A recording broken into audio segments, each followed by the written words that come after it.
kesempatan kita on kamera jika memungkinkan, kalau tidak memungkinkan bisa di-off-kan.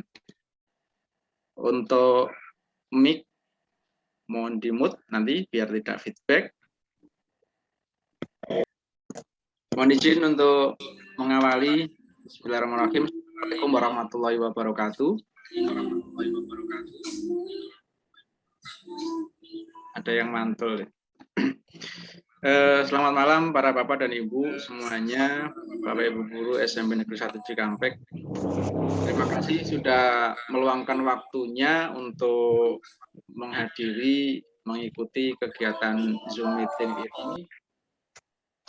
Acara ini, kegiatan ini adalah bagian dari sharing, berbagi apa yang sudah saya dapatkan dari kegiatan guru penggerak untuk dibagikan sebagai kegiatan aksi nyata, sharing ilmu, sharing wawasan kepada rekan-rekan. Bukan berarti saya yang lebih memahami, karena sebenarnya semua kegiatan, semua yang nanti saya sampaikan sudah biasa kita lakukan, dan ini mungkin sebagai sharing saja. Nanti ketika ada informasi yang disampaikan boleh kita saling berbagi. Itu mungkin kegiatannya, dan untuk kegiatan hari ini mudah-mudahan dilancarkan sampai selesai. Untuk mengawali acara ini, mari kita buka bersama dengan bacaan basmalah. Bismillahirrahmanirrahim. Bapak dan Ibu, yang pertama saya mengucapkan terima kasih dan mohon maaf untuk kegiatan hari ini. Saya menyampaikan kembali untuk izin untuk direkam, karena nanti sebagai bukti laporan saya untuk di-share juga, nanti insya Allah akan dan pasti di-share di YouTube gitu, karena salah satu tugas dari guru penggerak. Baik, untuk memanfaatkan waktu saya share screen dulu yang akan saya sampaikan. Nah, materi yang akan disampaikan sesuai dengan yang sudah disampaikan di informasi adalah tentang budaya positif. Kebetulan budaya positif ini sudah sampai yang modul 1.4.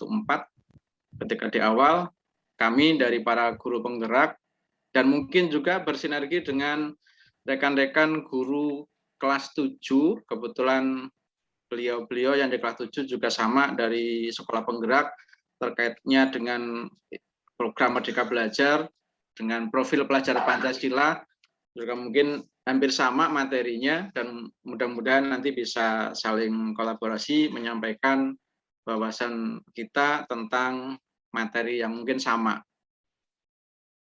Kalau dilihat dari arti budaya positif ini, kira-kira apa yang bisa Bapak Ibu sampaikan dari kata budaya positif saja? Apa ini kira-kira yang akan kita bahas ke depan?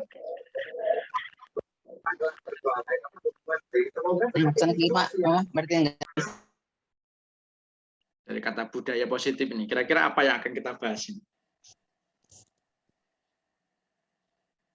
Dari kata positif berarti yang positif saja, gitu. Yang negatif nanti kita abaikan ya. Budaya dari membudaya yang terbiasa, karena pembiasaan lama-lama dilaksanakan maka akan menjadi budaya positif bagi sekolah. Dan kita sudah mengawali kemarin beberapa waktu yang lalu dengan menyapa siswa di depan, karena selama 2 tahun, hampir 2 tahun siswa kita tidak bertatap muka dengan kita. Ketika masuk PTM, tatap muka terbatas, mereka seolah acuh, seolah gurunya yang ini bukan ya gitu. Sehingga ketika masuk dia hanya menyodorkan tangan untuk di shotgun tanpa melihat muka guru, tanpa menyapa, tanpa senyum.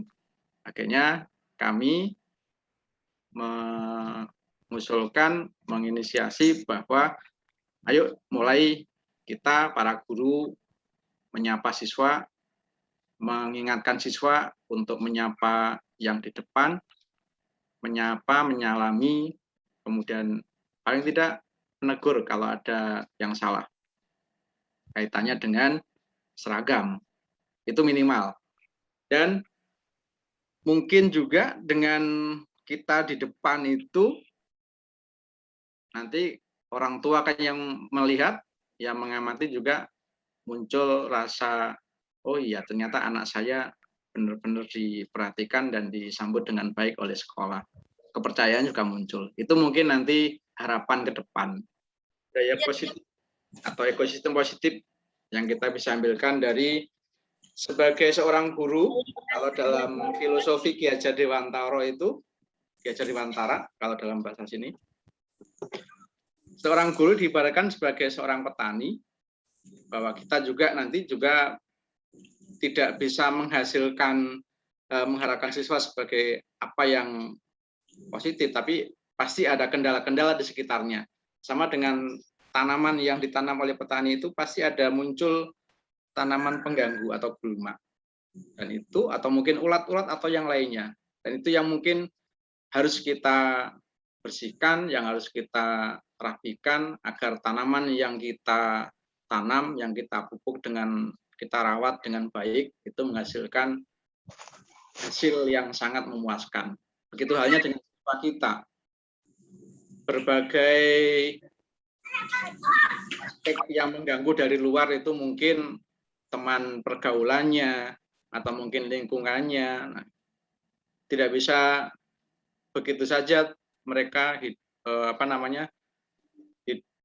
kedepannya hasilnya sempurna dengan sendirinya, tapi butuh bantuan kita sebagai guru. Bagaimana kita mengingatkan, bagaimana kita mengarahkan siswa. Nah, itu dari Ki Hajar Dewantara membandingkan kita sebagai guru dengan profesi seorang petani yang hampir sama, bisa dikatakan hampir sama. Kalau petani menyemai, membersihkan pengganggu dari tanaman, kalau kita mengarahkan siswa dan mendidik siswa. Itu kaitannya dengan filosofi dari Ki Hajar Dewantara. Nah, yang kita bahas nanti di sini adalah tentang perubahan paradigma, stimulus respon dengan bandingkan dengan teori kontrol, kemudian disiplin, motivasi perilaku manusia, nanti kaitannya dengan posisi kontrol ini, 5 posisi kontrol di bawah, antara keyakinan kelas, mengapa muncul keyakinan kelas, bukan peraturan kelas, kemudian dibandingkan dengan hukuman, penghargaan, yang keempat, kebutuhan dasar manusia, ya, posisi kontrol, dan segitiga restitusi. Itu nanti yang akan saya sampaikan. Nah, sebelum ke sana, dalam sebuah paradigma, ketika kita membayangkan ini, mari kita membayangkan masing-masing. Ketika kita antara bapak dan ibu, antara 2 orang, misalkan kita mempunyai sesuatu yang sangat berharga. Mungkin itu uang 50.000 yang satu-satunya yang ada di dompet kita. Atau mungkin uang 100 yang merah yang ada di genggaman kita. Nah, kalau kita bayangkan uang 100 itu dari bandingkan 2 orang, misalkan antara kita dengan teman kita ini ada 2 orang, saya dengan siapa, atau mungkin Bapak Ibu dengan siapa. Uang yang 100 tadi atau uang yang 50 tadi itu kita genggam dengan kuat, dengan erat. Kira-kira ini ketika ada teman kita berusaha untuk merebutnya, memintanya dengan berbagai macam alasan, dengan berbagai macam alibi mereka, apakah kita akan melepaskannya ataukah akan tetap kita genggam uang itu? Silakan pendapat Bapak dan Ibu. Sesuatu yang sangat berharga tadi kita genggam, kemudian ada teman kita, ada saudara kita yang berusaha, yang mencoba ingin membuka, ingin meminta. Apa yang akan kita lakukan? Masing-masing pasti berbeda. apakah kita tetap memegang, menggenggam apa yang kita punya itu? Apakah kita memberikan yang kita punya satu-satunya tadi kepada orang yang meminta tadi? Kalau kita mempunyai barang yang mungkin satu-satunya udah digenggam di tangan kita, pasti langkah pertama pasti akan mempertahankan. Nah, tapi seiring itu, kalau kita lihat dan berbuat baik, pasti mikir 2 kali. Nah, pasti ada rasa kasihan, ya di hati paling dalam ada rasa kasihan. Apalagi yang menginginkan uang itu udah kita kenal, saudara kita, pasti dari genggaman itu sedikit kita renggang tangan kita. Nah, tapi tidak semuanya dikasih. Tuh, Habis itu kalau saya ya. Itu kalau saya ya. Bisa, bagus. Yang lainnya. Bagus ini. Mangga, Bu Min, terlihat dengan lambaian tangan. Terima kasih Pak Imam. Ini saya ada 2 nih ya. Yang pertama dulu ya. Iya. Nah, kalau misalnya seperti yang tadi dianalogikan dengan uang, kita menggenggam erat-erat, tapi sementara yang si B itu menginginkan apa yang ada di dalam kepalan ini. Mungkin dia udah tahu dalamnya ada uang. Dompet kita satu-satunya. Dipaksa ya, lama-lama mungkin si kepalan tangan itu akan terbuka. Setidaknya kalau dipaksa oleh si B karena ingin tahu. Nah, jadi tangan yang tergenggam erat, yang tadinya rapat, lama-lama akan terbuka. Itu yang pertama. Yang kedua, saya pernah nih, ada teman saya, sebut saja si A, menggenggam sesuatu. Dan dia justru memberikannya kepada saya, coba. Nah, nih mau, ya saya kan penasaran ya, dia membuka sendiri. Saya nggak memaksa untuk membukanya. Taunya apa coba? Coba plastik, coba dia nakut-nakutin nama saya tuh. Itu pengalaman yang saya ingat gitu ya. Ya ampun, kata saya tuh. Ya, jadi itu kalau saya yang pertama tadi ya, bahwa meskipun kita sudah berusaha untuk menggenggam erat, tapi kalau di luar ada dorongan, ya pastilah lama-kelamaan akan terbuka juga gitu. Itu Pak Imam. Itu yang kedua mah pengalaman aja ya. Pengalaman menakutkan. Yang kedua nggak dihitung ya. Ya udah, terima kasih. Baik. Ada lagi yang lain mungkin? Cukup 2 ya? Ternyata Bapak Ibu Guru SMP Negeri 1 Cikampek baik hati. Egonya tidak dikedepankan.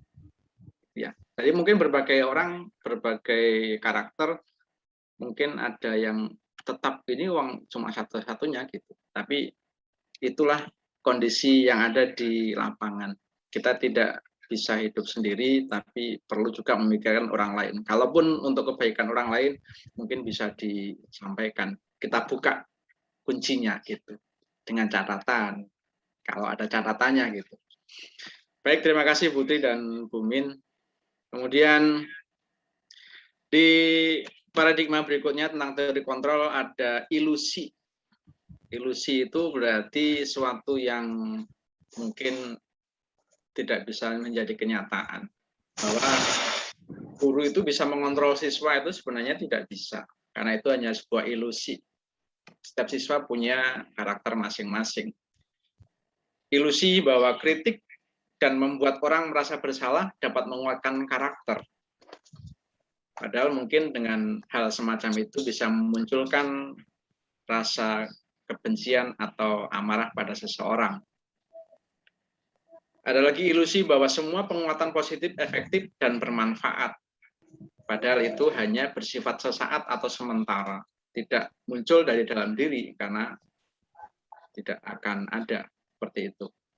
Ilusi bahwa orang dewasa memiliki hak untuk memaksa. Kalau zaman dulu mungkin ya anak ditakutin nurut. Kalau sekarang zamannya berbeda. Karena dalam filosofi dan pendapat atau teori yang diajarkan oleh Ki Hajar Dewantara, kita harus bisa mendidik dan mengarahkan anak sesuai dengan kodrat zaman. Ketika dulu mungkin bisa dilaksanakan, tapi kalau sekarang, kalau kita memaksa ke anak, memaksa ke siswa, anak harus mengikuti kita, maka akan susah seperti itu. Itu hanya sebuah ilusi, makanya ilusi kontrol ini di sini sampaikan. Nah, dalam perubahan paradigma stimulus respon, dalam kaitannya dengan teori kontrol, pertanyaannya, bisakah kita mengontrol seseorang? Saya kalau kecilkan itu. Udah. Oke, makasih. Nah, bisakah kita mengontrol seseorang ketika di stimulus responnya, stimulus berarti ada unsur yang menggugah, kita mencoba mengubah orang agar berpandangan sama dengan kita. Tapi kenyataannya dalam teori kontrol kita berusaha untuk memahami pandangan orang lain tentang dunia. Jadi kita sebenarnya kalau anggapan tadi dalam ilusi, pandangan bahwa orang agar bisa berpandangan sama dengan kita itu mungkin suatu hal yang susah. Kemudian perilaku buruk dilihat sebagai suatu kesalahan. Dalam teori kontrolnya, semua perilaku memiliki tujuan. Fakta dalam kenyataan misalnya, anak, makanya dalam budaya positif ini, nanti dalam restitusi, kita tidak boleh menyalahkan anak, menyalahkan siswa. Ketika anak terlambat, bukan berarti kesalahan dari siswa. Bisa jadi ada faktor lain yang menjadi penyebabnya. Karena tujuannya pasti berbeda. Anak tetap ketika sekolah, pasti dia sudah punya tujuan yang baik. Gitu. Orang lain bisa mengontrol saya. Dalam teori kontrolnya, hanya Anda yang bisa mengontrol diri Anda. Kita sendiri yang bisa mengubah, bukan orang lain. Kalau orang lain yang bisa mengontrol kita, berarti itu adalah suatu paksaan yang tadi. Kita tidak bisa memaksa orang. Saya bisa mengontrol orang lain. Padahal dalam teori kontrol atau kenyataannya Anda tidak bisa mengontrol orang lain, tidak bisa mengarahkan orang lain. Pemaksaan ada pada saat bujukan gagal, paksa. Oh, pengen seperti ini, oh nggak cocok, nggak setuju, nggak suka. Muncul ranti rasa. Maka yang harus kita lakukan adalah kolaborasi dan konsensus menciptakan pilihan baru. Alternatif apa yang akan kita lakukan untuk bisa mewujudkan keinginan bersama, bukan dengan pemaksaan. Dan yang terakhir adalah model pemikiran menang kalah. Kamu yang benar, aku yang salah, tidak seperti itu. Yang dipilih adalah model berpikir menang dan menang untuk kepentingan bersama. Bukan untuk kepentingan siapa yang menang, siapa yang kalah, atau siapa yang pintar, siapa yang kurang. Itu dalam paradigma stimulus respon dan teori kontrol. Sampai sini dulu masih ada yang lain. Kira-kira dari sekilas teori kontrol dan paradigma ilusi tadi, ada yang kira-kira bisa kita bahas diskusi bersama, Bangga, silakan.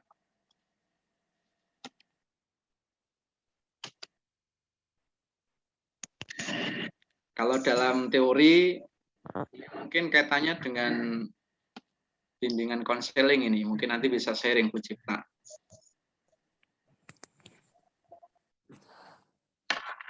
Ada yang mau disampaikan kira-kira Bapak Ibu?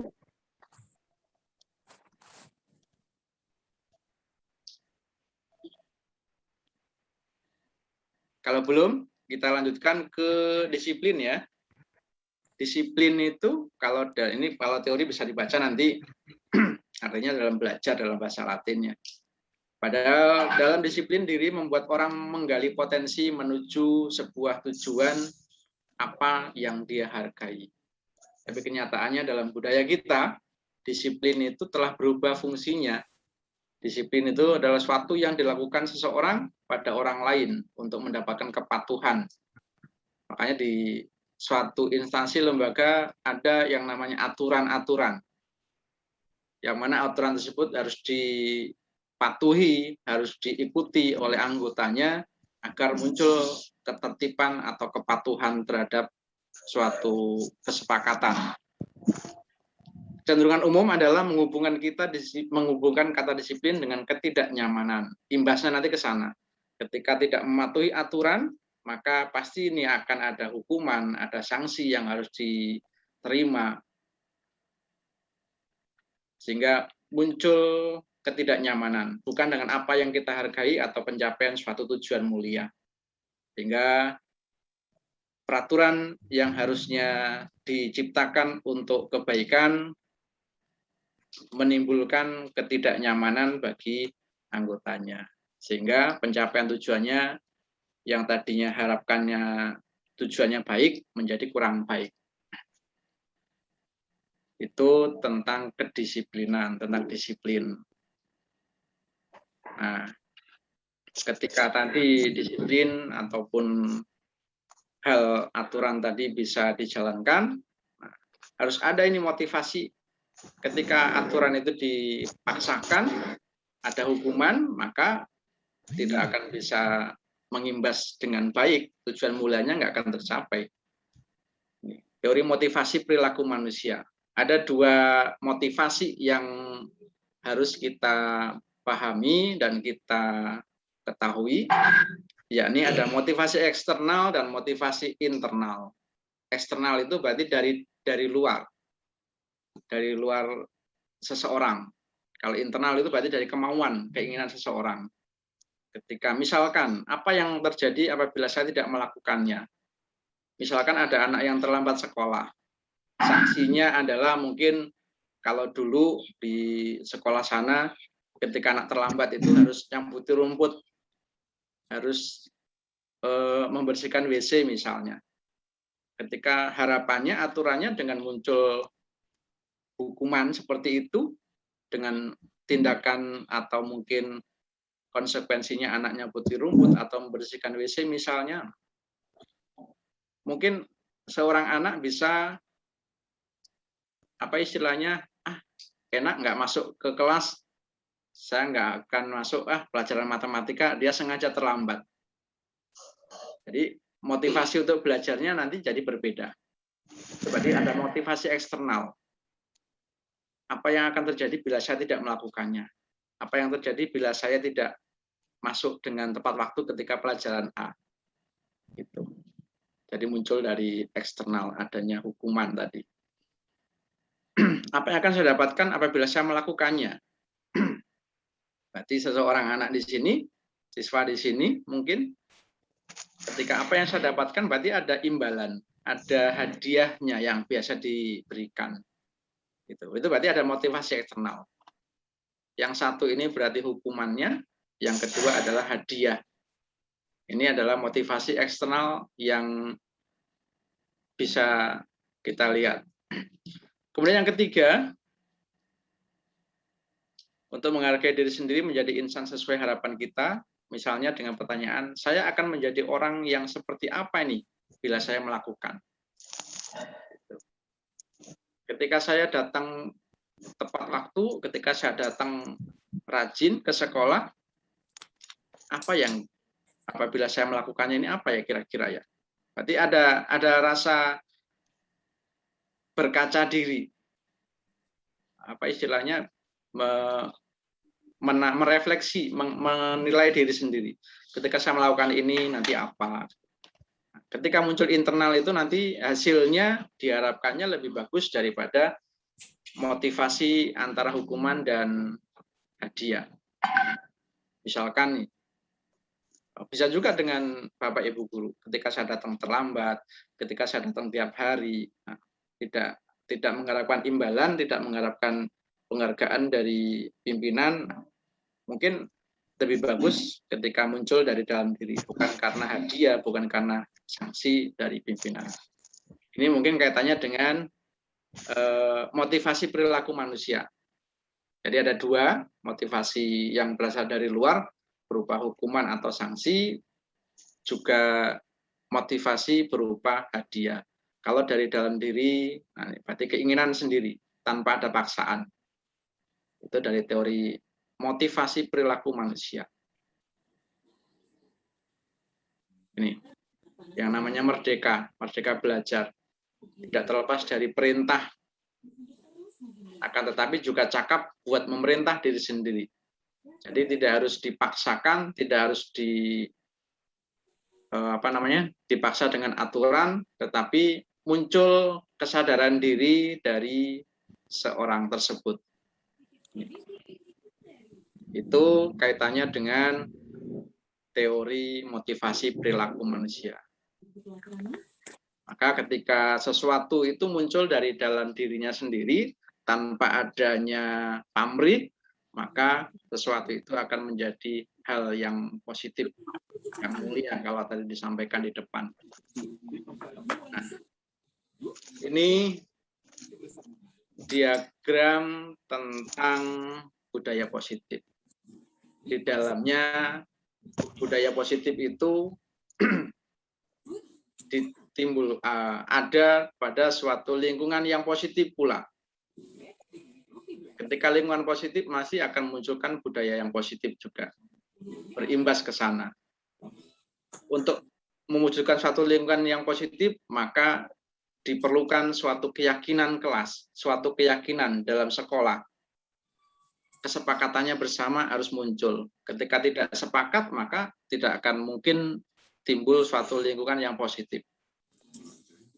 Untuk ke sana juga, seperti tadi, tidak harus tidak terlepas dari perintah, tapi juga cakap dari buat pemerintah diri sendiri, maka muncul untuk keyakinan kelas tadi, untuk kesepakatan tadi, tetap ada yang namanya peraturan gitu. Tapi peraturan yang tidak memaksakan. Ketika ada peraturan, bagaimana kita meyakinkan siswa? Bagaimana kita untuk mengajak siswa menaati peraturan tadi dari dalam dirinya sendiri tanpa dipaksa, tanpa ada hukuman, tanpa ada hadiah embel-embel yang lainnya. Sehingga ketika semuanya ini berjalan dengan bagus, dengan sempurna, muncul suatu komunitas, suatu lingkungan sekolah yang positif, yang bisa membawa aura positif kepada siswa dan rekan dalam suatu kelompok, maka akan timbul suatu budaya yang positif. Dan ini yang kita sudah bisa lakukan, sudah kita biasa lakukan. Salah satunya dengan, kalau dulu ketika sebelum zaman pandemi, kita biasa dengan, ada istilah dulu makan bersama ya kalau nggak salah ya. Makan bersama, siswa dengan wali kelasnya setiap hari tertentu. Kemudian ada istilah peduli sekolah di Jumat bersih, siswa diajak untuk bersama-sama dan didampingi oleh Bapak Ibu guru membersihkan kelas masing-masing. Dan saat ini di masa pembelajaran tatap muka terbatas ini, kita coba menyapa siswa di depan sebelum mereka masuk. Mudah-mudahan nanti tidak hanya wali kelas ke depan, mudah-mudahan Bapak Ibu guru yang hadir pada hari itu bisa ikut menyapa siswa-siswi di depan. Jadi kalau sekarang mungkin masih dibantu atau diawali dengan para wali kelas, mudah-mudahan ke depan bisa diikuti atau mungkin bisa dibersamai oleh Bapak Ibu guru yang lain, meskipun bukan wali kelasnya. Itu harapannya, sehingga muncul nanti lingkungan sekolah yang baik, sehingga orang tua pun, oh iya anak saya masuk aja sudah disambut dengan ramah oleh Bapak Ibu gurunya. Harapannya itu mungkin ke depan. Amin.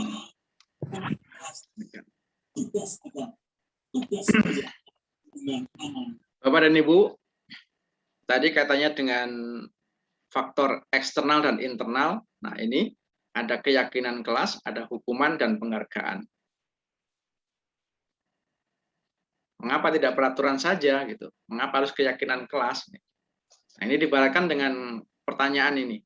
Mengapa kita memiliki peraturan harus menggunakan helm bila mengendarai kendaraan roda 2? Ada yang tahu nggak alasannya? Mengapa kau harus pakai helm kalau naik motor? Oh, kalau kata anak saya, kalau kecelakaan. Ada mungkin, nggak pakai helm, takut polisi. Gitu. Semua aturan, semua peraturan dibuat pasti ada sanksinya, ada hukumannya, ada efeknya, ada imbasnya. Nah, mengapa harus menggunakan helm saat menggunakan roda 2? Mengapa harus mengikuti aturan 3M, menggunakan masker dan yang lainnya? Nah, untuk apa kira-kira ini? Yang pertama, ada aturannya ya, ada aturannya menggunakan helm. Tapi untuk apa menggunakan helm itu kalau naik motor? Agar aman. Agar aman. Kalau kata anak saya tadi, agar nggak kejeduk kepalanya. Untuk keselamatan. Iya, agar aman. Aman. Saya pernah jatuh dari motor, benjol tuh kepala belakang. Jadi aja semenjak saat itu pakai helm terus. Iya. Ini kalau menurut saya ada dua sisi, Mas Imam. Iya, gimana?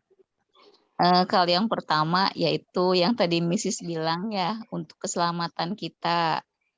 Kalau misalnya ada hal-hal yang tidak kita inginkan terjadi, mudah-mudahan dengan kita memakai helm itu sarana supaya keselamatan kita lebih terjamin. Itu berarti dari diri ya. Tapi yang keduanya dari luar. Iya. Karena takut kalau ada polisi bisa ditilang. Jadi dua-duanya. Iya. Dari Betul. polisi keselamatan diri sendiri begitu. Ada faktor eksternalnya karena takut ditilang, itu paling tidak disemprit itu. Yang kedua, yang pertama dari faktor dirinya untuk keselamatan sendiri ya. Tanpa sehingga kalau muncul keselamatan sendiri, lewat dalam aja nggak ada polisi jadi nggak pakai helm gitu. Itu kalau yang eksternal. Tapi kalau sudah meyakini kalau itu untuk keselamatan sendiri ya pasti kemana-mana menggunakan helm gitu. Betul. Yang lainnya kalau pakai helm jadi nggak kena angin, nggak gampang masuk angin.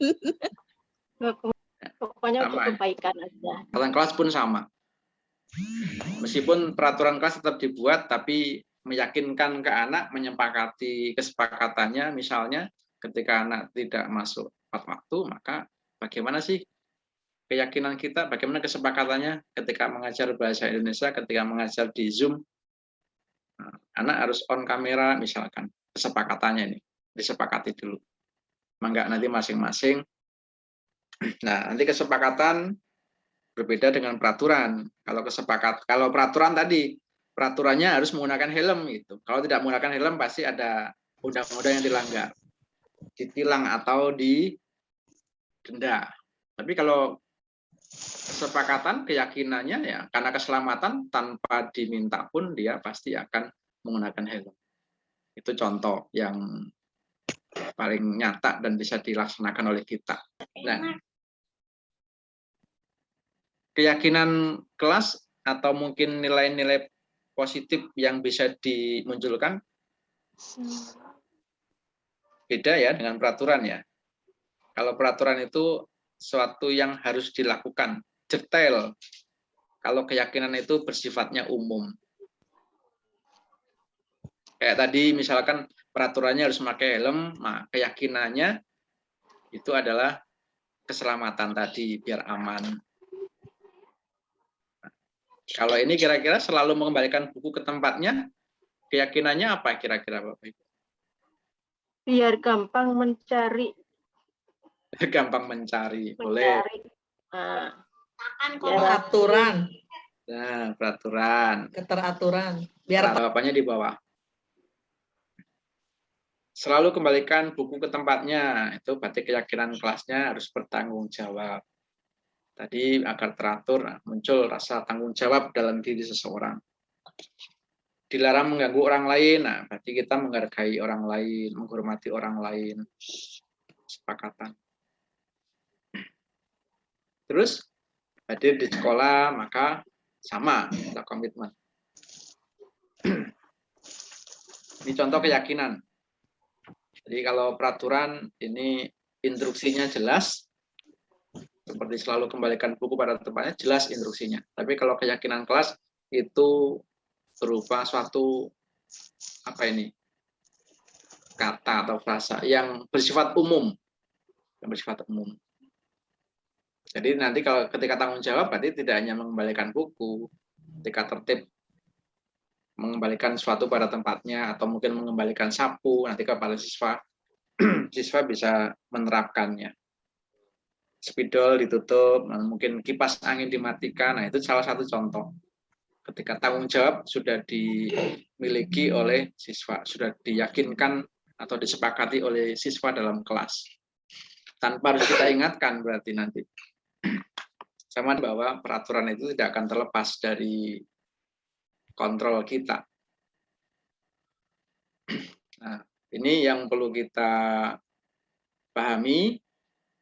Bahwa penghargaan itu, nih lanjutannya dari yang tadi ya, tadi sudah kita lewatkan, yang ini antara peraturan dan keyakinan.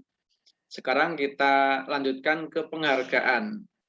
Bahwa penghargaan itu ternyata bukan suatu imbalan yang baik bagi siswa, bagi seseorang. Kadang penghargaan itu bisa menghukum. Jadi ada muncul istilah dihukum oleh penghargaan. Mengapa? Karena penghargaan itu hanya bersifat sementara. Jangka pendeknya ada. Misalkan ketika dalam kelas, orang anak yang ulangannya nilainya bagus, misalkan ada, oh hebat, si Ahmad hebat, nilainya 100.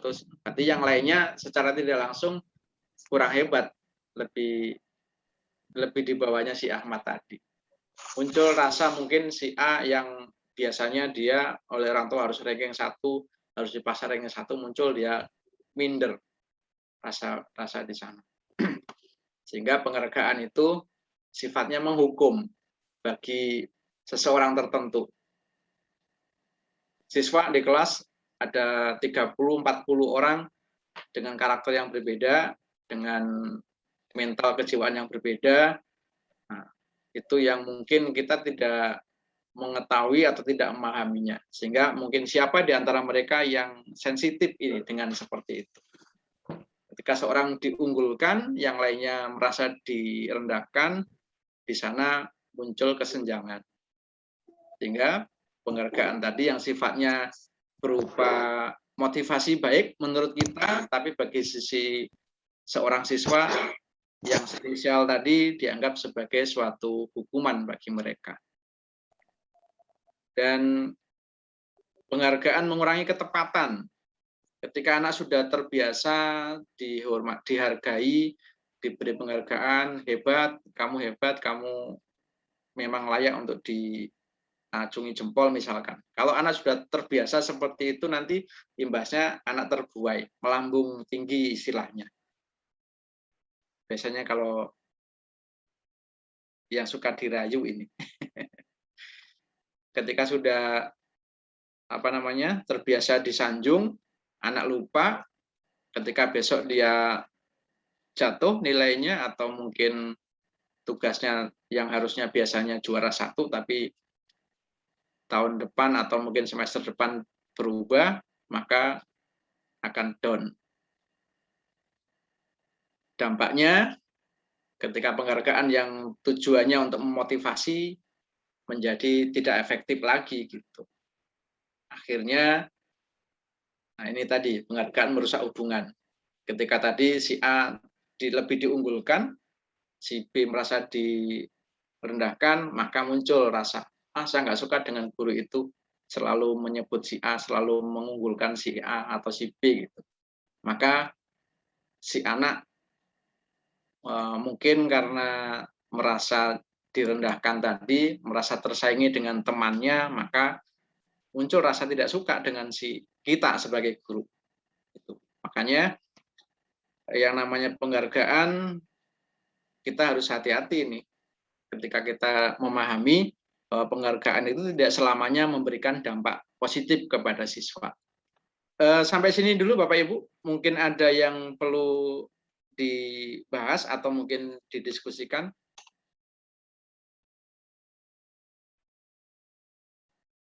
Atau mungkin ada, oh ternyata bukan seperti itu gitu. Sharing, kita sharing aja di sini ya. Mangga. Ini ya.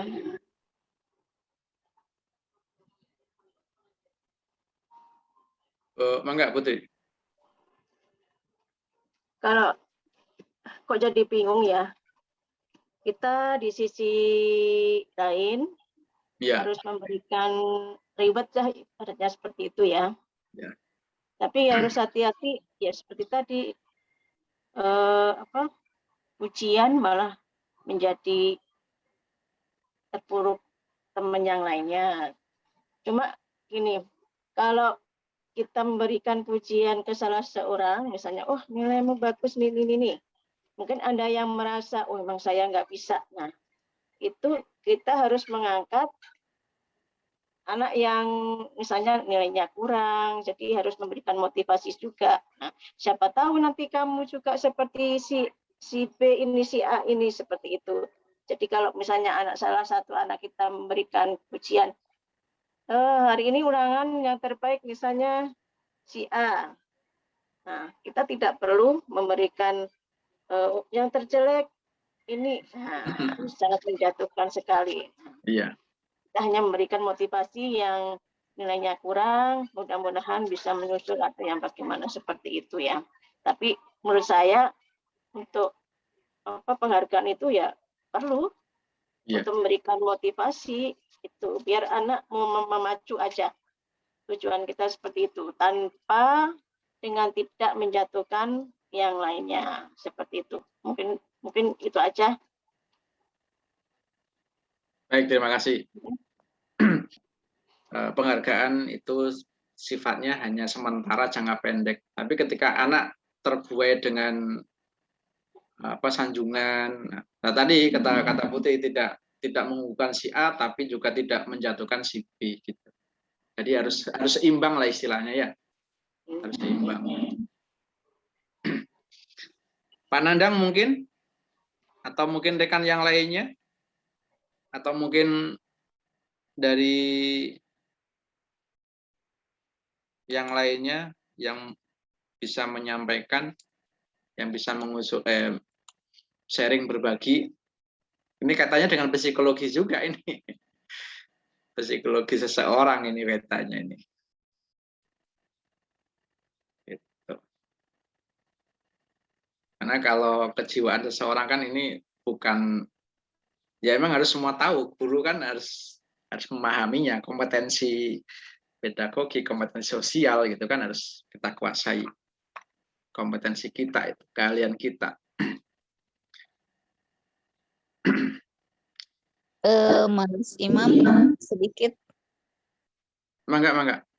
Ya. Menyoroti yang sekarang sedang dibicarakan di forum ini, di sharing ini. Ya. Salah satunya budaya positif ya. Alhamdulillah saya pribadi khususnya menyambut baik sekali program ini, diantaranya kembali kita memudayakan 4S, 4 apa 5S ya? 4S, 5S. 4S. Dan santunnya bersama. Iya. Yang sebetulnya memang program ini sebelum pandemi kita sudah laksanakan.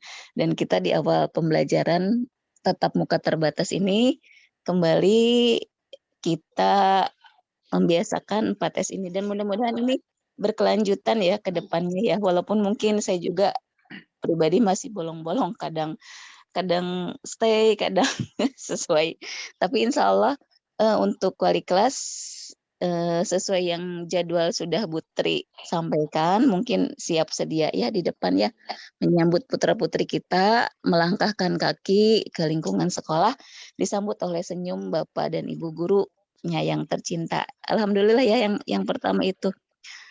Terus yang kedua berkaitan dengan yang tadi disampaikan oleh Mas Imam tentang disiplin, kadang kita juga seperti makan buah simalakama ya kalau menurut saya ya. Iya, betul. Iya, di satu sisi kita memang ingin memberikan karena yang namanya sebuah komunitas, yang namanya sebuah, ya katakanlah institusi atau instansi, pasti akan mempunyai aturan ya. Dan ya, betul. Karena kalau tidak ada aturan, pasti tidak akan terjadi atau tercipta, kehidupan yang Kondisivitas. teratur, kondisi Ya, yang teratur. kondusif. Ya, kadang di satu sisi kita ingin menerapkan peraturan yang, sudah kita programkan bersama dalam Sepakati. betul, kita sepakati bersama dalam tata tertib atau tata krama sekolah. Tapi di sisi lain kita juga ternyata sekarang dengan, media, terutama media sosial ya, ternyata kita memang harus berhati-hati sekali ya. Harus berhati-hati karena sedikit atau sekecil apapun, ketika ada satu kasus atau ada satu permasalahan itu kan mudah untuk muncul atau mudah untuk mencuat ya. Ya. Dan bukti sudah ada. Salah satunya yang kemarin kasus Ya.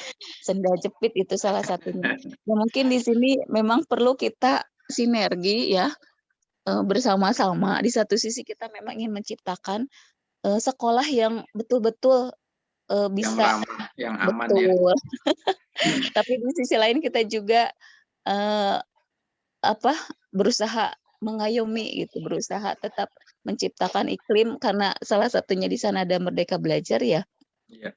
Menciptakan iklim yang betul-betul membuat anak nyaman di sekolah. Nah, ini mungkin merupakan tantangan bagi kita semua ya.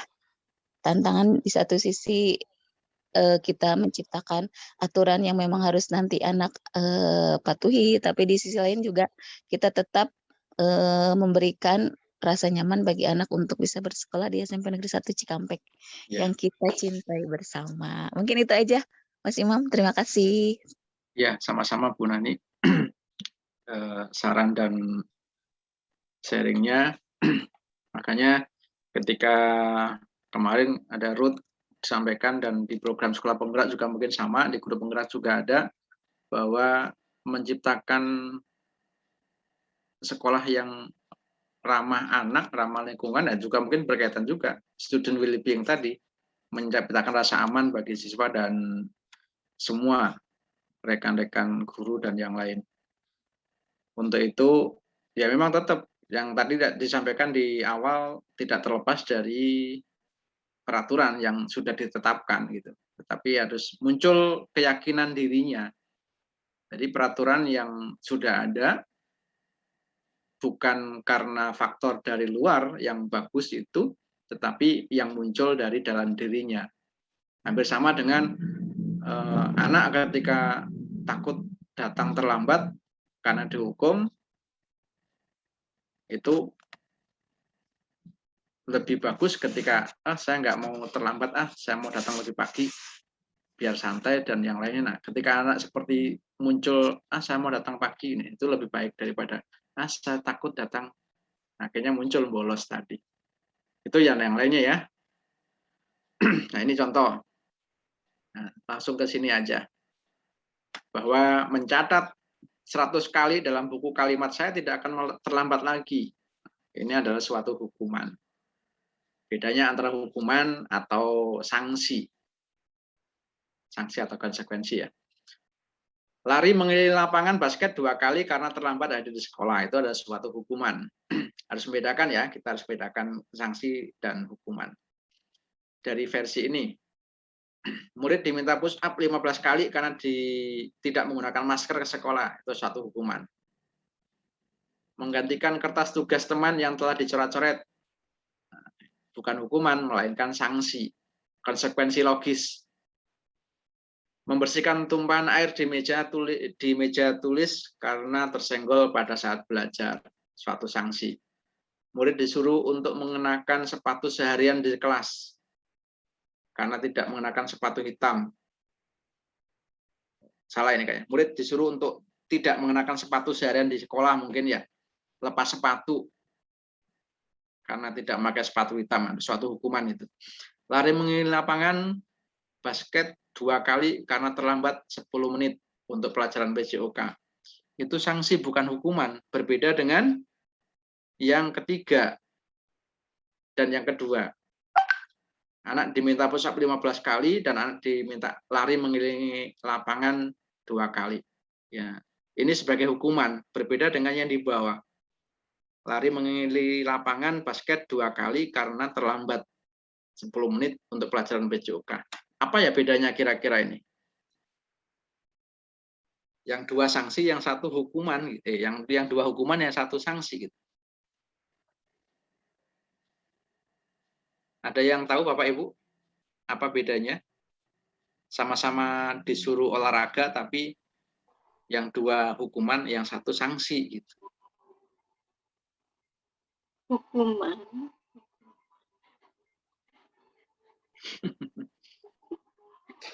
Kalau hukuman itu terlalu berat kali ya untuk itu ya.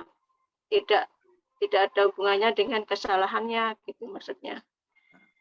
Kalau sanksi itu ada perbaikan, misalnya kayak tadi ini membersihkan Meja. apa yang tumpah itu. Nah, berarti dia memberikan bukan sanksi supaya sesuai dengan kesalahannya, tapi kan tidak berat gitu. Tapi kalau hukuman sampai keliling 15 menit segala macam, nah itu fisik terlalu berat dan tidak sesuai dengan kesalahannya gitu. Mungkin Pak Nandang bisa menyampaikan nih. Ahli hukum. Ya. Aduh, yang bukan siapa-siapa. Assalamualaikum warahmatullahi wabarakatuh. Waalaikumsalam. Kangen suaranya. Ya ini pakai HP Pak ini. Nah, pakai laptop loading mulu ya pakai HP aja. Gini ya. Ya. Kalau saya mah hanya ngobrol saja. Ya, artinya berbagi ilmu apa yang pernah saya dapatkan seumur hidup ini ya dari awal sampai akhir. Karena ketika menjadi guru sebetulnya kalau ini pengalaman pribadi saya ya. Jadi bukan untuk siapa-siapa atau apa. Menjadi guru ketika saya di kelas itu posisinya ingat kepada saya posisinya jadi murid gitu. Jadi ketika saya masuk itu pengalaman saya datang ke kelas itu posisi saya itu ibaratnya murid gitu ya. Jadi bukan jol-jol setelah lahir kemudian saya ditakdirkan untuk menjadi guru sehingga saya tidak pernah mengalami menjadi siswa. Nah itu jadi ketika di sana itu nuansanya itu saya itu murid. Jadi apa yang saya katakan mudah-mudahan diterima oleh saya juga, mengerti paham apa yang dikatakan oleh. Artinya sebetulnya mengajari diri sendiri saya itu ya. Gitu. Sehingga mengikuti perkembangan yang kemudian saya alami sendiri sampai saat ini menjadi guru ya. Itu pengalaman yang memang unik itu guru itu ya.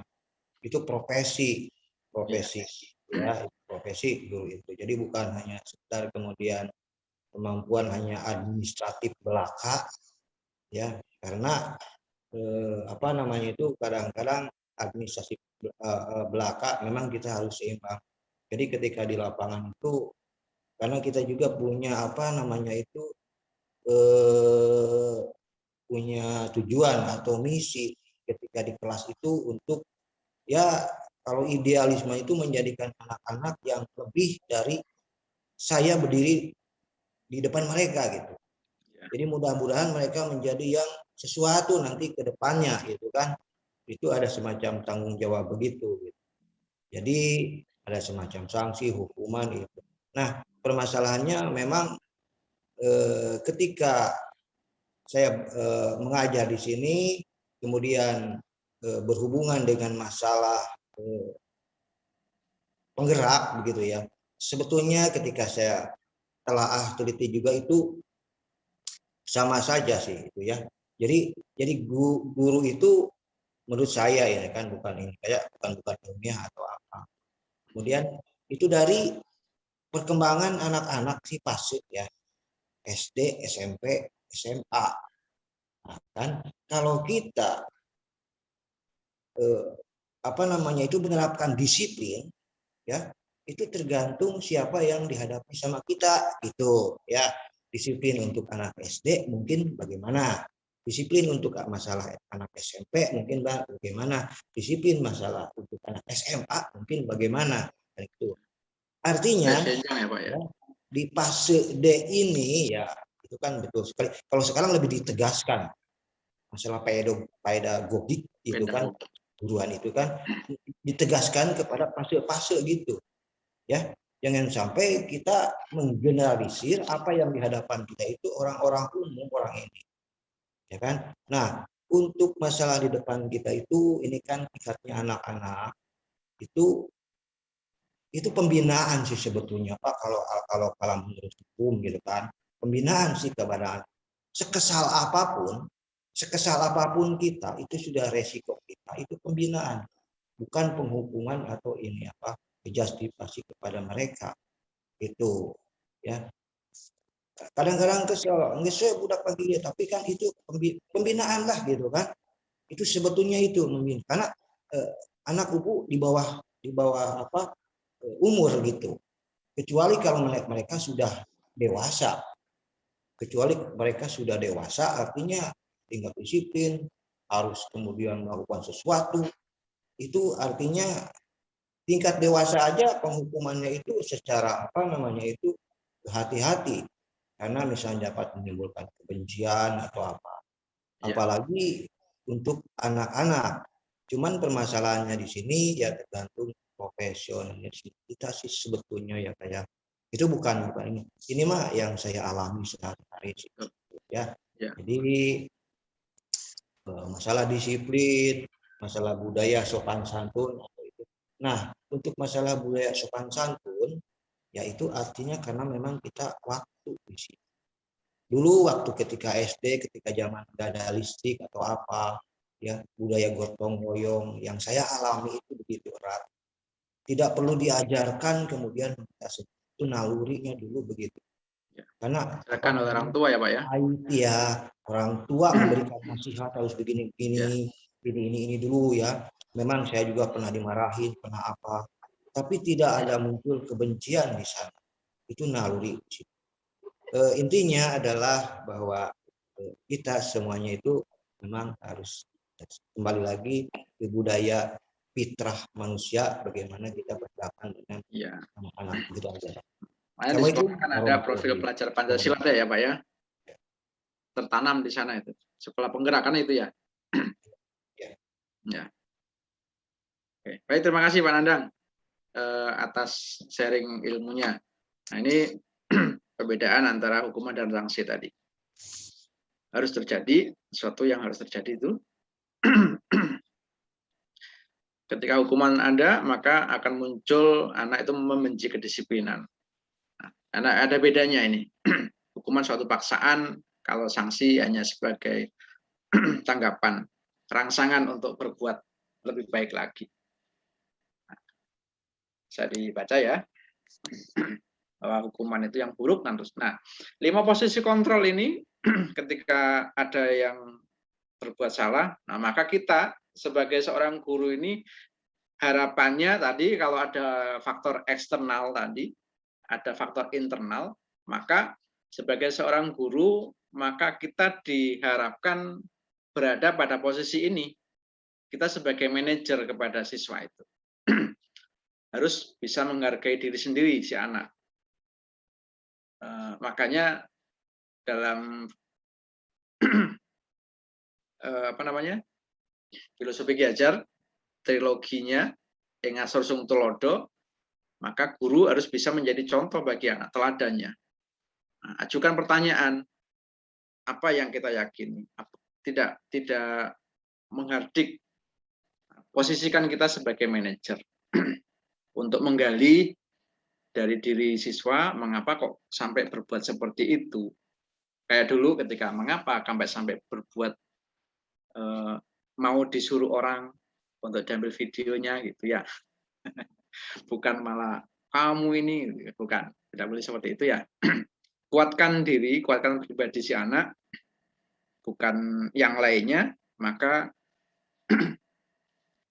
nah, ketika sebagai manajer, maka anak dampaknya adalah bisa memahaminya, dia bisa menyadari, sehingga dia bisa memperbaikinya. Kalau anak dihukum, diberi sanksi, maka akan muncul perlawanan dalam diri anak. Akan teringat, kalau di guru penggerak kemarin kita disuruh membayangkan, coba bayangkan ketika kita SD, SMP, Bapak Ibu guru yang paling dikenal, yang paling diingat siapa. Ternyata yang diingat oleh kita, oleh sesama teman CGP itu, satu guru yang paling killer katanya, atau guru yang paling baik. Nah, banyak kan yang diingat oleh kita itu adalah Bapak Ibu guru yang, oh dulu saya pernah dihukum, saya pernah dijewer, saya pernah dilempar, saya pernah dimarahin oleh Bapak ini atau Ibu ini gitu. Nah, yang teringat itu yang negatif-negatif gitu, daripada yang positif. Nah, kita berharap nggak mungkin kalau kita diingat oleh siswa itu yang jeleknya. Harapannya adalah yang baik. Untuk itu diharapkan kita bisa mengajak siswa untuk menggali dirinya agar tidak berbuat yang negatif. Posisikan sebagai manajer, minimal sebagai teman atau sebagai pemantau, mengamati siswa. Yang harus kita posisikan. Nah, tadi yang disampaikan oleh Pak Nandang, kita berada di antaranya ini, bergerak antara peraturan sebagai pemantau, pemberi hadiah, dan yang lainnya tadi. Nah, maka nilai-nilai positif kita yang harus kita tanamkan kepada anak sebagai manajer tadi, karena guru itu tidak hanya mengajar. Betul ya Pak Nandang ya? Guru tidak hanya mengajar, bahwa guru juga mendidik. Nah, kalau mengajar gampang, kita sampaikan materi, satu pertemuan selesai. Tapi kalau kita mendidik siswa itu yang susah.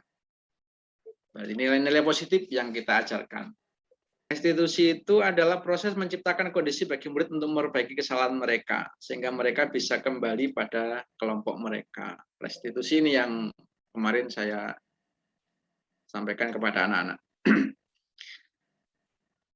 Bukan untuk menebus kesalahan. Nah, kalau restitusi kan ini tebusan kesalahan, membayar pajak, membayar denda. Tapi bukan itu. Belajar dari kesalahan.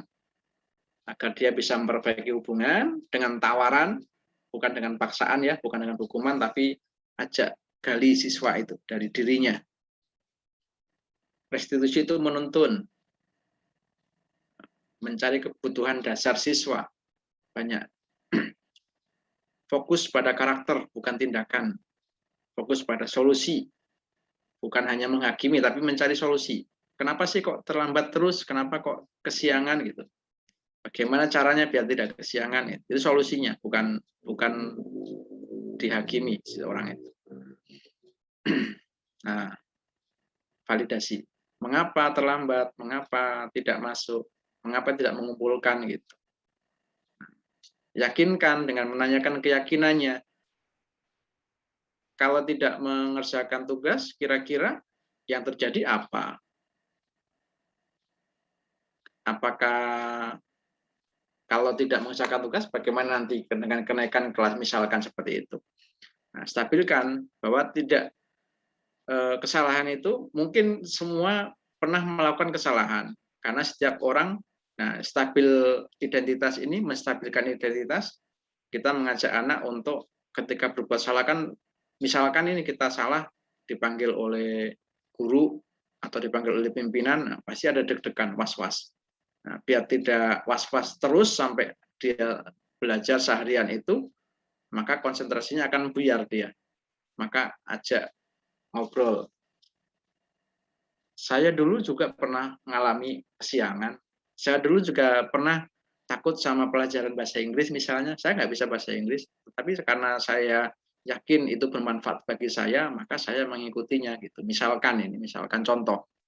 Jadi tidak menstabilkan identitas ini mengajak siswa untuk bersama-sama berdiskusi. Solusinya apa sih kira-kira?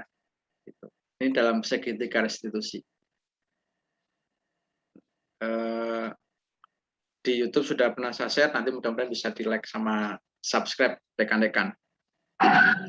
Ini contoh yang bisa kita lakukan dalam menstabilkan identitas. Berbuat salah itu hal yang manusiawi. Nah, ini contoh ya. Tidak ada manusia sempurna. Bahwa ketika anak terlambat, ya, sama Papa dulu juga pernah terlambat, tapi tidak sering. Kamu sering, misalkan ya. Ini contoh untuk menstabilkan identitas. Validasinya menanyakan ini, kamu bisa saja kan melakukan hal yang lebih buruk, tapi kamu tidak melakukannya. Bolos sekalian misalnya. Nah, tapi kan tidak bolos, tapi kamu hebat berarti. Mau datang meskipun terlambat. Itu contoh untuk memvalidasi, menstabilkan tadi. Beberapa contoh yang bisa disampaikan. Nah, ini kebutuhan dasar manusia. Bahwa kita pasti punya rasa untuk menguasai. Maka anak muncul yang namanya geng atau mengganggu siswa. Kita punya rasa untuk bebas, tidak mau dikekang. Ini semua orang pasti punya. Punya kebutuhan untuk bertahan hidup. Saya nggak mau disalahkan oleh guru, saya nggak mau disalahkan oleh orang lain. Maka dia pasti akan berkilah di sini nih, bertahan hidup. Semua pasti butuh kesenangan. Makanya ketika mengajar tidak harus dengan apa yang kita inginkan. Beri kebebasan kepada siswa untuk mengekspresikan tugas mereka. Banyak beberapa guru yang sudah menggunakan berbagai macam aplikasi di IT. Misalkan kemarin dalam bahasa Inggris, dalam bahasa Indonesia, dalam pelajaran yang lain juga sama, bahasa Sunda. Kemarin saya lihat di Instagram, siswa yang berteman dengan saya menyampaikan tugasnya melalui Instagram. Bahasa Inggris kemarin juga mengucapkan kalimat si A sedang menulis, si A sedang mengamati ini, tapi dalam bahasa Inggris. Itu disampaikan di Instagram. Itu beberapa contoh kesenangan mereka. Setiap orang pasti punya perasaan ini, nah, rasa cinta. Maka ketika ada hukuman muncul, ini biasanya orang introvert. Contoh, ketika disalahkan dia merasa mendendam kepada seorang itu. Nah, ini kebutuhan dasar manusia yang pasti dimiliki oleh seseorang. Makanya sebagai guru kita harus bisa memahaminya agar tidak salah dalam bertindak tadi. Nah, suatu hal yang menjadi dilema simalakama bahwa antara hukuman, sanksi, dan yang lainnya tadi. Melayakan keyakinan, sudah tadi ya, segitiga restitusi tadi. Pertanyaan, ini keyakinan kelas ini, sama. Contoh. Itu yang bisa kita sharing pada kesempatan hari ini, Bapak dan Ibu. Mohon maaf bila mengganggu. Sebelum kita akhiri, hal yang sudah biasa kita lakukan mudah-mudahan bisa menjadi lebih baik lagi, bisa didukung oleh semua rekan-rekan, dan tidak hanya sebagai faktor eksternal yang dimunculkan. Jadi meskipun sekolah sudah memiliki aturan, bukan berarti itu harus dilanggar, tetapi yang tadi tidak terlepas dari peraturan tadi, harus muncul dari dalam diri kita. Gitu. Jangan faktor eksternal yang diharapkan, tapi dari diri kita yang harus kita gali. Dari sini mungkin yang bisa saya sampaikan. Ada yang mau menyampaikan sebelum saya akhiri?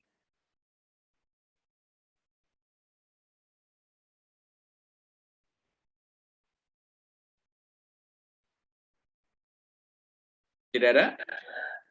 Pak Imam. Mangga, Bu Min. Ya, terima kasih untuk pencerahannya yang memang bagi kita ada yang sebagian belum mengetahui ya tentang materi ini. Misalnya yang tadi segitiga restitusi ya, susah. Kemudian juga keyakinan kelas mungkin ya. Nah mungkin bagus ini Pak Imam sudah mendiseminasikan materi CGP ini ke teman-teman. Jadi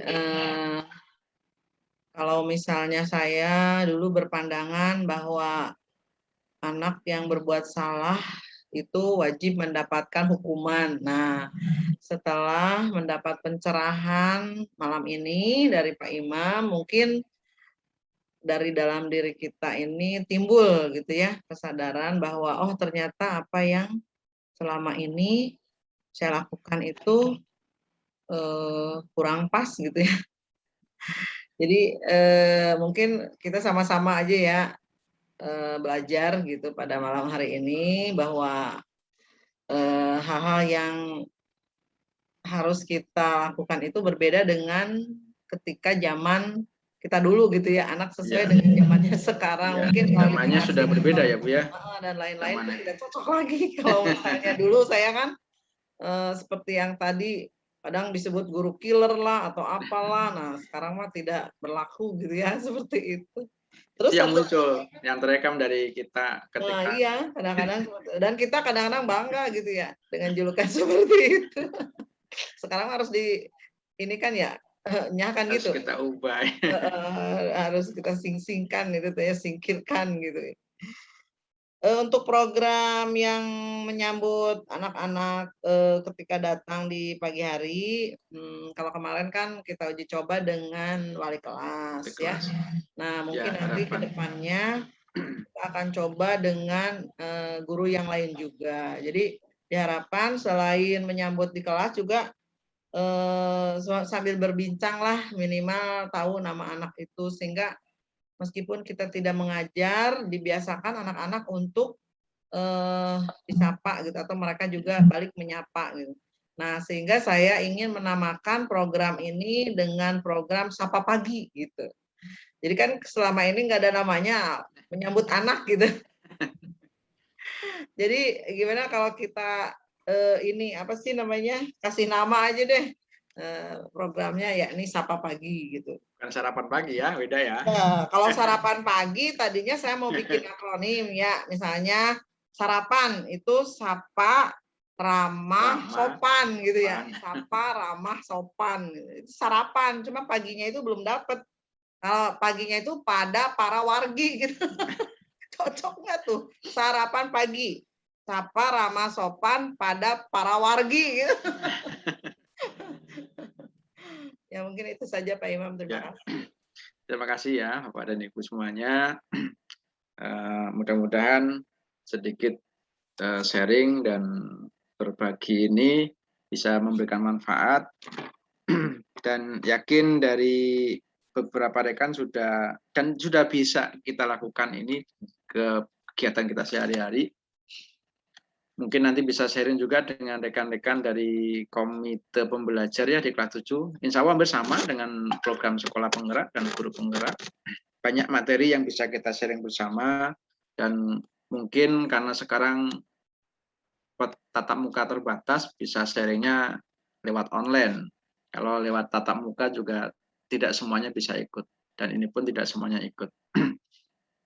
Tidak apa-apa. Ada Pak Imam Sutopo ya? Pak Imam?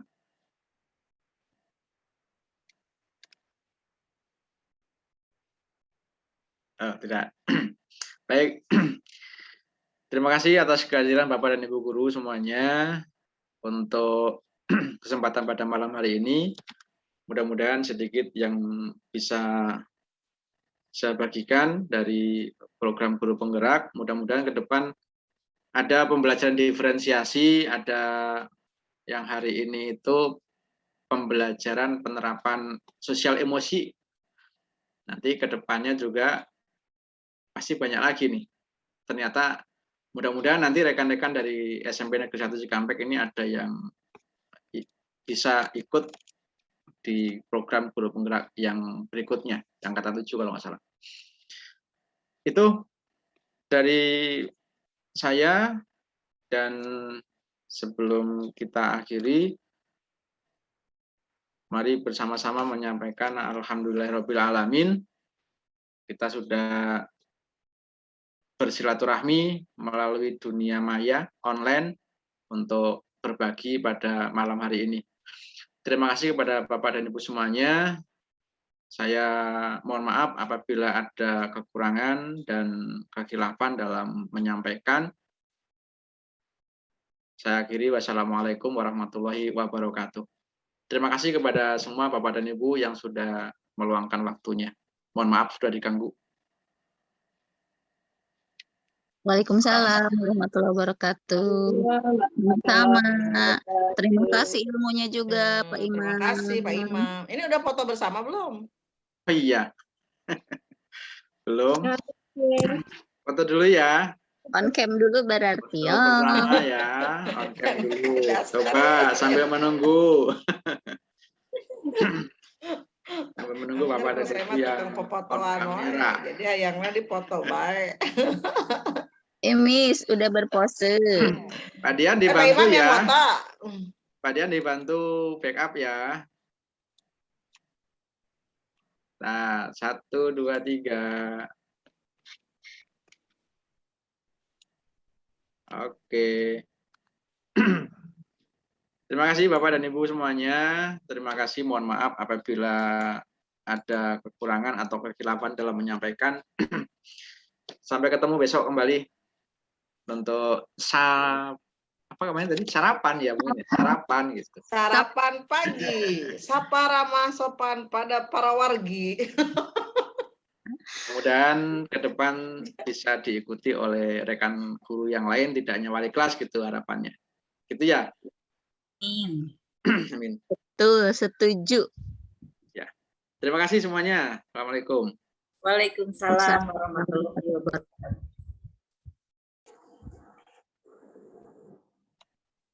Izin live Bapak, tur nuhun. Sami-sami Bu Ika.